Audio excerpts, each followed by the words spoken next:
خب ترکیب تیم رئال مادرید هم ببینیم: نواس، کارواخال، راموس، واران، رونالدو، کروس، بنزما، مارسلو، کاسمیرو، مودریچ.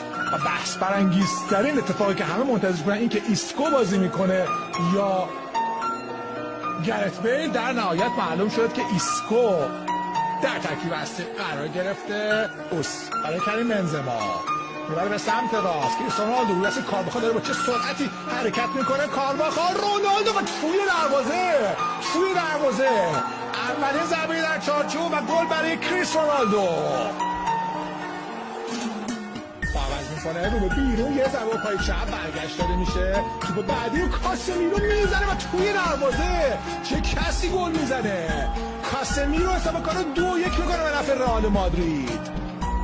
در این کار مقابل بازیکن رئال مادرید لوکا مودریچ ساندویچ انجام میده و گل سوم.